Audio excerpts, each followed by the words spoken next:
अजीज दोस्तों नमस्कार।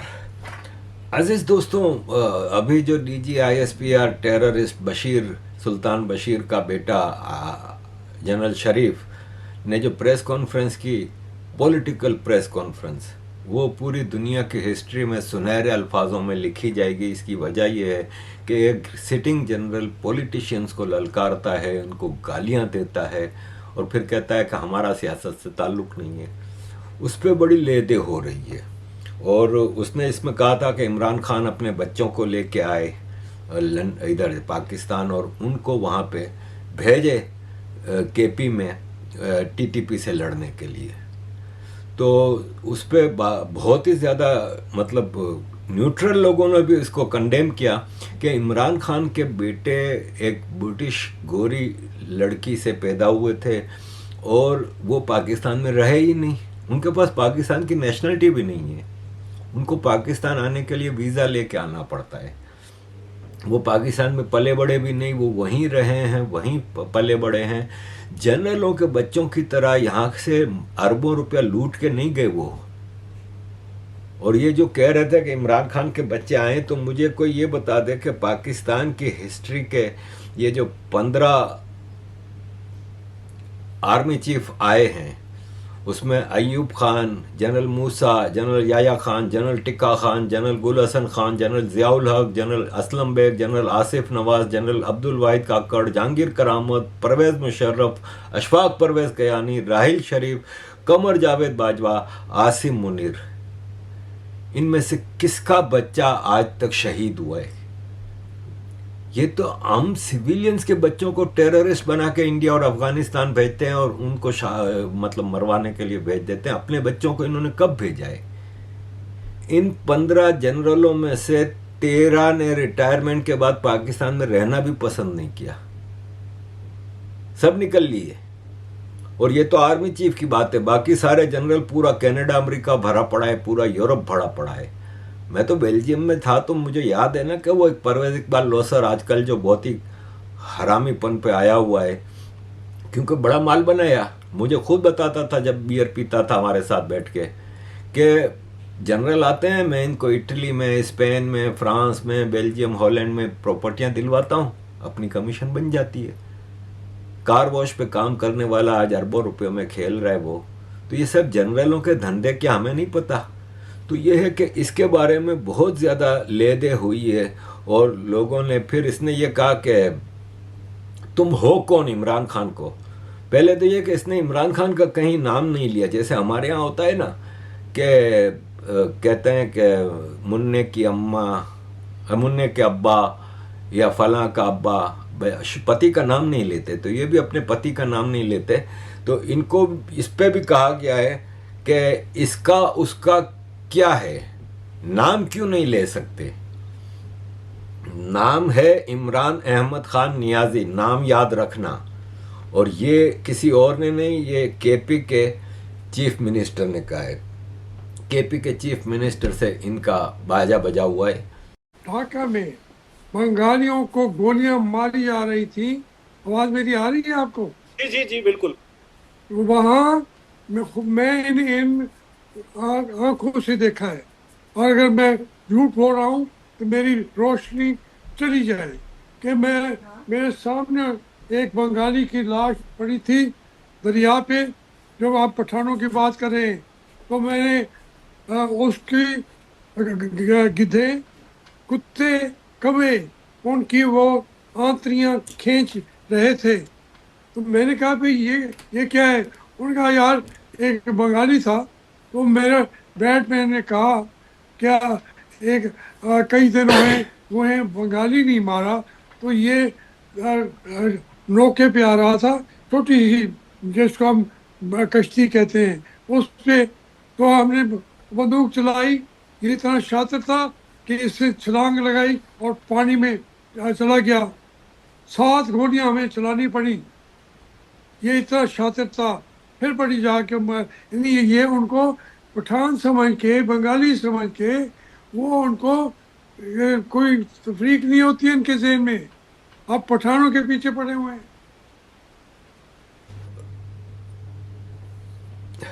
अजीज दोस्तों, ये आपने जो देखा ना, ये मंसूर अली खान ने बताया है कि अगले कुछ 24 घंटे में या अगले कुछ दिनों में बहुत कुछ होने वाला है कि इमरान खान के ट्विटर से फील्ड मार्शल आसिम मुनीर के खिलाफ काफ़ी सख्त ट्वीट की गई थी, जिसके जवाब में ये प्रेस कॉन्फ्रेंस की गई। सीनियर तजियाकार नजम शेट्टी साहब, उन्होंने एक्चुअली इसके ऊपर बड़ी ज़बरदस्त रोशनी डाली और कल के अपने प्रोग्राम के अंदर मैं वो देख रहा था, उन्होंने उसका इस बात का जिक्र किया कि ये मामला एक्चुअली ज़्यादा ख़राब जो है वो कहाँ से स्टार्ट होना शुरू हुआ है। एक तो जाहिर बात है इमरान खान साहब के ट्विटर अकाउंट से जिस किस्म की ट्वीट्स की जाती थी फील्ड मार्शल आसिम मुनीर के हवाले से, उसके अंदर बड़ी सख्त किस्म की लैंग्वेज जो है वो यूज़ की जाती थी और उसी के मुताबिक जो है वो ISPR ने भी फिर उतनी ही सख्त लैंग्वेज में जो है इस बात का जवाब भी दिया है। लेकिन सेठी साहब ने अपने प्रोग्राम के अंदर जो नोटिफिकेशन था उसके ऊपर भी उन्होंने रोशनी डाली। उन्होंने कहा कि जनाब, उनकी चिड़िया जिस तरह हमारा कबूतर है उनकी चिड़िया है, बाय द वे हमारे कबूतर ने उनकी चिड़िया से इंस्पिरेशन ली हुई है, ये मैं पहले आपको बता दूं। खैर, उन्होंने ये कहा कि ये जो नोटिफिकेशन के ऊपर एक इंप्रेशन जो है वो दिया गया कि जनाब हुकूमत और इस वक्त इस्टेब्लिशमेंट के दरमियान वो जो सेम पेज है वो बहुत ज़्यादा ख़राब हो गया है और आपस में पता नहीं बहुत से इख्तलाफात हैं। और मैं तो इवन मैंने भी आपसे कहा था कि मेरे पास भी जो खबरें थी वो यही थी कि बिला वजह एक चूचू का मुरब्बा जो है वो बनाया जा रहा है। इसमें कुछ भी नहीं है, इसमें कोई ऐसी बात नहीं है। उसके अंदर पता नहीं कहानी से कहानी कहाँ बिल्ड करके जो है वो ले गए। किसी ने जो है फील्ड मार्शल आसिम मुनीर को रिटायर करवा दिया, किसी ने कहा कि जनाब इमरान खान साहब, वो नवाज शरीफ साहब जो हैं वो कोई अपना आर्मी चीफ लाना चाहते हैं और वो जो रिटायर हो गए हैं। मैं एक साहब का देख रहा था, उन्होंने कहा कि जनाब अब जो है वो नई अपॉइंटमेंट कर दी जाएगी और मतलब बिला वजह ख्याली प्लाव जिसे कहते हैं ना वो बनाना शुरू कर दिया गया। तो सेठी साहब ने भी यही कहा कि उनके सोर्सेज से भी जब उन्होंने चेक किया तो उन्होंने कहा कि जनाब हमारी तरफ से जो है यानी कि सिविलियन साइड से जो है वो किसी किस्म की कोई प्रॉब्लम थी नहीं। अगर किसी किस्म का कोई डिले भी था तो वो इस्टेब्लिशमेंट की साइड से था कि उन्होंने अपने मामला को जो है वो ठीक करना था, जिसके बाद अल्टीमेटली जब ग्रीन सिग्नल दिया गया तो नोटिफिकेशन जो है वो आ गया। मुनीफ फारूक साहब ने भी एक्चुअली इसके ऊपर यही कॉमेंट्री की थी, उनके भी खबरें जो है वो यही थी, मेरी खबरें भी यही थी कि जनाब इस किस्म की कोई बात नहीं है। लेकिन सवाल यह है कि इदारा जो है वो जाहिर बात है इस किस्म की चीज़ों के हवाले से बहुत सेंसिटिव होता है कि जब आप एक चीज़ जो एग्जिस्ट नहीं करती और उसके ऊपर कहानियां बिल्डअप जो है वो कर दी जाए। और तबातर के साथ एक पूरी कैंपेन जो है इन यूट्यूबर्स की जानिब से जो है वो चलाई गई और बिला वजह का जो है वो एक इश्तिहाल क्रिएट किया गया, बिला वजह की एक फस जो है वो क्रिएट की गई और अल्टीमेटली उसके बाद जो है जैसे ही नोटिफिकेशन आता है तो 24 घंटे के अंदर हम वो जो प्रेस कॉन्फ्रेंस देखते हैं तो उससे आइडिया हो जाता है कि मामला जो है वो कितना खराब है। तो तुम लोग क्या मतलब खुदा हो जो तुम लोगों के ऊपर क्रिटिसिज्म नहीं हो सकती? पूरे मुल्क का बेड़ा गर्क कर दिया। तो एक अवामी लीडर है इमरान खान, वो तुमको ये जवाब दे सकता है। अजीज दोस्तों, इसके अलावा यह है कि KP के एक्स स्पीकर और पाकिस्तान नेशनल असेंबली के एक्स स्पीकर ने असद कैसर को खूब गालियां दी और उसने कहा कि DG ISPR 2% का किराए का मुलाजिम है। अब मसला यह है कि जितना भी इनको कह लो, इन्होंने ऐलान जंग तो कर दिया है। और कुछ लोगों ने कहा कि इमरान खान को जो पिछले 3-4 हफ्ते तक आइसोलेशन में रखा और बाहर मुसलसल अफवाह थी कि उसको मार दिया गया है, तो वो एक्चुअली टेम्परेचर चेक करना चाहते थे कि अगर कल को हम इमरान खान को मार देते हैं तो रिएक्शन क्या आएगा। और वो रिएक्शन देख के इनकी मैया तो मर गई है। अब ये प्रेस कॉन्फ्रेंस के अगले दिन PTI ने जो जलसा किया है उसमें मतलब फाड़ के रख दी इनकी। उस जलसे में नारे लगे गए कि फील्ड मार्शल जहनी मरीज कुत्ता, और ऐसे ऐसे नारे लगे हैं। और ये स्पीचेस जो आप देख रहे हैं ना, उसने इनको हिला के रख दिया है। बाकायदा पेशावर के जलसे में कहा गया कि हम पाकिस्तानी अवाम इमरान खान को कौमी हीरो और इलेक्टेड प्राइम मिनिस्टर मानते हैं। वो कौमी सलामती के लिए, नेशनल सिक्योरिटी के लिए ख़तरा नहीं है। हम मुतालबा करते हैं कि इमरान खान और सबको रहा किया जाए वगैरह वगैरह। हम DG ISPR के प्रेस कॉन्फ्रेंस में इस्तेमाल किए गए अल्फाज और लहजे पे शदीद। और इतना बड़ा जलसा था कि इसने इनकी मतलब हालत ख़राब कर दी है। और इस जलसे में करारदाद पेश करे शेर अली अरबाब साहब। औज़ुबिल्लाहि मिनश शैतानिर रजीम, बिस्मिल्लाहिर रहमानिर रहीम। आप सब ने इस करारदाद को बड़े गौर से सुनना है, क्योंकि ये उन सब कुव्वतों को जवाब है जो हर किस्म के अखलाकियात से गिर गए हैं लेकिन इमरान खान का बाल नहीं बाका कर सके। तो गौर से सुने। बिस्मिल्लाहिर्रहमानिर्रहीम। हम पाकिस्तानी अवाम इमरान खान को एक कौमी हीरो और पाकिस्तान के मुंतखब हकीकी वज़ीर-ए-आज़म मानते हैं, जिन्हें 8 फरवरी 2024 को अवाम ने वोट देकर मुंतखब किया था। हम इस बात को यकसर मुस्तरद और शदीद मजम्मत करते हैं कि वो या उनके साथी कौमी सलामती के लिए खतरा हैं। हम मुतालबा करते हैं कि इमरान खान, बुशरा बीबी और तमाम सियासी कैदियों को फौरी इंसाफ फराहम किया जाए और फौरन रिहा किया जाए। इमरान खान को अपने अहल खाना, वकला और सियासी साथियों से मुलाकात पर कोई पाबंदी ना लगाई जाए। हम इस सियासी जदोजहद के तमाम शोहदा, चाहे वो 9 मई के हों, 26 नवंबर के हों या किसी और मौके के, को खिराज अकीकत पेश करते हैं। इसी तरह हम तमाम यूनिफॉर्म पहने नौजवानों को सलाम पेश करते हैं, जिन्होंने वतन के लिए जानों का नजराना अदा किया। हम हुकूमत से मुतालबा करते हैं कि इन सब की कुर्बानियाँ कभी फरामोश ना की जाएं। हम अपने सूबे में गवर्नर राज की किसी भी सूरत मुकम्मल तौर पर मुस्तरद करते हैं। खैबर पख्तूनख्वा के अवाम ने तमाम रुकावटों और तालमी के बावजूद इमरान खान और PTI को भरपूर मैंडेट दिया है। गवर्नर नाज के नतीजे में बनने वाली कोई भी हुकूमत अवाम की नज़र में गैर कानूनी और गैर आइनी होगी। हम DGI-SPR के हालिया प्रेस कॉन्फ्रेंस में इस्तेमाल किए गए लहजे और रवैये पर सख्त एहतजाज रिकॉर्ड करते हैं। एक गैर मुंतखब सरकारी तर्जुमान ने मुंतखब क़यादत के लिए गैर मुहज़्ज़ब ज़बान इस्तेमाल की, जिसमें इमरान खान जो अवाम के नज़दीक जायज़ वज़ीर-ए-आज़म और कौमी हीरो हैं, और सुहेल अफरीदी जो खैबर पख्तूनख्वा के वज़ीर आला और इसके 4 करोड़ अवाम की नुमाइंदगी करते हैं, शामिल हैं। ये रवैया कायद आज़म के सिविल सुप्रीमेसी के असूलों के खिलाफ है। हम इस गलत और गुमराहकुन मंतक को भी मजम्मत करते हैं, जिसके जरिए सियासी राय इख्तिलाफ रखने वालों को बतदरीज बढ़ता हुआ कौमी सलामती खतरा कहा गया और फिर सख्त रद्द अमल की धमकी दी गई। ये आईनी हदूद, सिविल बालादस्ती, अवामी मैंडेट और मुसल्लह अफवाज की इज्जत के खिलाफ है। इसलिए हम कौम और इसके मुंतखब क़यादत से बाज़ाब्ता माफ़ी और जिम्मेदार अफसरान के एहतसाब का मुतालबा करते हैं, ताकि ऐसी ज़्यादती दोबारा ना हो। हमने देखा आखिरी पॉइंट, हमने देखा कि कैसे पाकिस्तान में इंतखाबी नताइज में धांधली की गई। इसी तरीके से पख्तूनख्वा और बिलखसूस पेशावर में बदतरीन धांधली हुई।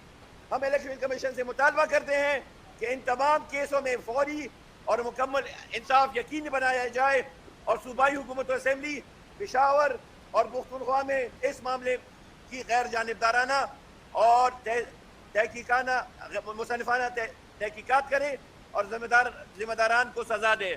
और आखिर में एक यकजान इमरान खान, योजलबिया इमरान खान तासुटोल जिंदाबाद। अब इसके जवाब में आर्मी का एक और टट्टू है मुबशिर लुकमान। वो कहता है कि सुहेल आफरीदी का आज का जलसा आखिरी होगा। वो भी इमरान खान के साथ की कोठड़ी में जाने के लिए तैयार हो जाए।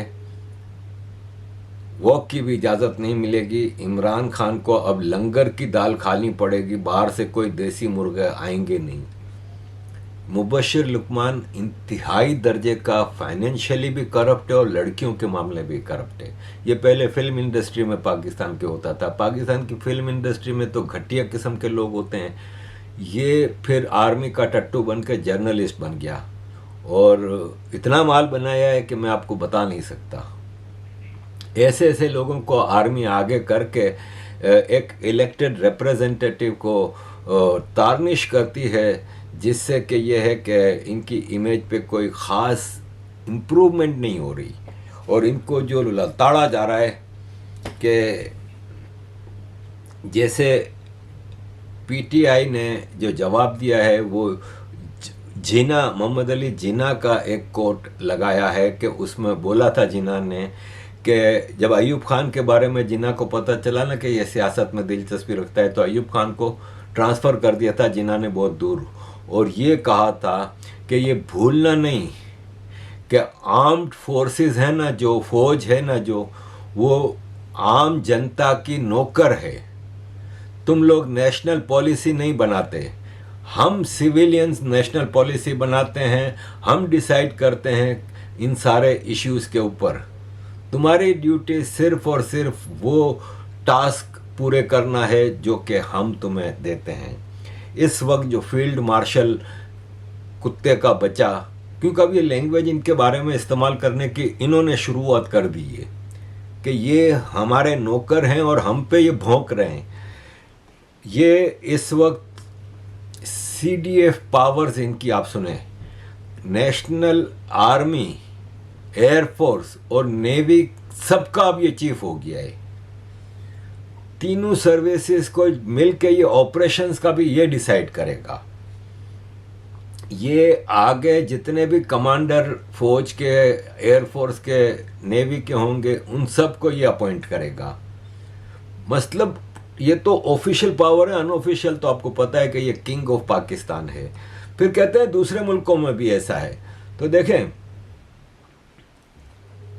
दूसरे मुल्कों का ये हाल है कि अमेरिका में भी chairman joint chiefs of staff होता है। पाकिस्तान में भी था चेयरमैन, साहिर शमशाद, जिसको उस पोस्ट को ख़त्म करके इसके लिए क्रिएट किया गया, लेकिन वो कमांड फोर्सेस को कोऑर्डिनेट नहीं कर सकता। इंग्लैंड में सीनियर मोस्ट मिलिट्री ऑफिसर है ना, वो चीफ ऑफ डिफेंस स्टाफ बनता है, और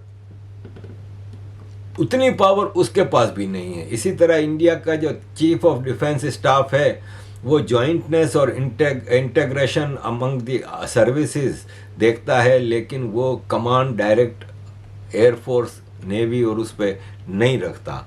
इस अंदर आर्मी में इस वक्त बहुत ज़्यादा रेजेंटमेंट है कि एक आदमी को पूरी आर्मी, पूरी एयरफोर्स, पूरी नेवी का पावर दे दिया गया है और बाकी सब अब मतलब एक गुलाम के तौर पर रहेंगे।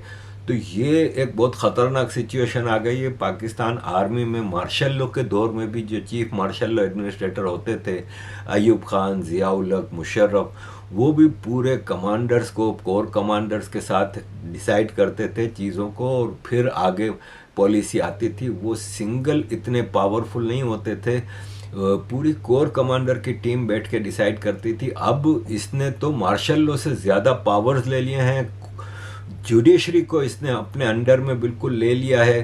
तो ये है कि इस पे बहुत ज़्यादा रेजेंटमेंट आ रही है। ये मैरियो नवाफिल जो हैं, जो कि मुख्तलिफ वो करते हैं, उसने बड़ा सख्ती से इसका जवाब दिया है कि फ़ौज के रिप्रेजेंटेटिव स्पोक्स पर्सन कैमरों के सामने ऐलान करता है कि ex prime minister Imran Khan अब अपने ख़ानदान से नहीं मिल सकते। ये ना कोई जज कह रहा है, ना कोई इलेक्टेड रिप्रेजेंटेटिव कह रहा है, बल्कि वर्दी में एक जनरल ये बता रहा है कि पाकिस्तान का सबसे पॉपुलर लीडर है, वो अब आइसोलेशन में रहेगा। आपको अगर सबूत चाहिए था ना कि पाकिस्तान में डेमोक्रेसी नहीं रही, तो यही सबूत काफ़ी है। फौज अब ये बताने की जहमत भी नहीं करती कि हम डिक्टेटर हैं, फौज अब डिसाइड करती है। कुछ लोग कह रहे हैं कि इमरान खान को सिक्योरिटी रिस्क डिक्लेयर किया है, तो पहले कभी किसी को ऐसा सिक्योरिटी, नेशनल सिक्योरिटी थ्रेट नहीं कहा। तो सबसे पहले तो जिना की बहन फातिमा जिना को अयूब खान ने नेशनल सिक्योरिटी थ्रेट डिक्लेयर किया था। भुट्टो को ज़ियाउल हक ने नेशनल सिक्योरिटी थ्रेट डिक्लेयर किया। Benazir Bhutto was always national security threat. Benazir Bhutto जब कंप्रोमाइज़ करके 1988 में पहली बार प्राइम मिनिस्टर बनी थी, तो वो भी इमरान खान की तरह प्राइम मिनिस्टर के दौर में तो चुपचाप सर झुकाए चलती रही, लेकिन जब उसको हटाया गया 1990 में, तो इंटरव्यूज़ में, इंटरनेशनल अथॉरिटीज़ के सामने इंटरव्यूज़ में इसने ये कहा कि मुझे कहूटा एटमी प्लान में नहीं ले जाया जाता था। कहते थे कि नहीं, आपको उसकी इजाज़त नहीं। और मुझे जब प्राइम मिनिस्टरशिप दी थी तो मुझे कंडीशंस रखी थी कि 5-6 इश्यूज ऐसे हैं जिस पे आप नहीं बोलेंगी, ये हम डिसाइड करेंगे, जिसमें था इंडिया से relationship, Kashmir issue, nuclear assets, क्योंकि उस वक्त तक पाकिस्तान ने न्यूक्लियर ब्लास्ट किए नहीं थे तो अभी तक अंदर खाने हैं ये सब चीज़ें थी। इसी तरह मिलिट्री बजट और कई ऐसी चीज़ें थीं जिस पे बेनज़ीर भुट्टो को अलाउड नहीं था, और ये खुल के बल बोला जाता था आर्मी के सर्कल्स में कि she is a national security threat. इसके अलावा नवाज शरीफ को, मतलब किस तरह नवाज शरीफ के साथ जलालत का वो हुआ, तो ये पाकिस्तान में नॉर्मल है। Bacha Khan was national security threat, Nawab Khair Bakhsh मरी वॉज नेशनल सिक्योरिटी थ्रेट। तो पाकिस्तान में ये चीज़ें हम बार बार देखते आए हैं और ये कोई नई चीज़ नहीं है। और अजीज़ दोस्तों, इसी तरह अब नवाज शरीफ ने अभी जो कोशिश की थी कि x ISI DG Nadeem Anjum को नेशनल सिक्योरिटी एडवाइज़र लगवा दे, वो आर्मी ने उसको मतलब धुतकार दिया और 1 हफ्ते तक नोटिफिकेशन भी नहीं आया। इसलिए अब नवाज शरीफ को भी अपनी औकात का पता चल गया है। इसलिए अब नवाज शरीफ ऐसी कोई डिमांड नहीं करेंगे जो उनको आर्मी पूरा ना करे और ये वापस जलील होती रहें। और आसिम मुनीर, आसिम मलिक जो ISI का DG है, उसके साथ बहुत खुश हैं। और अगर यही हालात रहे तो नवाज शरीफ को ये यकीन दहानी कराई गई है कि अगले इलेक्शन में हम मरियम नवाज को प्राइम मिनिस्टर बना देंगे। So this is the situation अजीज़ दोस्तों। Thank you very much for all your support. Kindly keep supporting.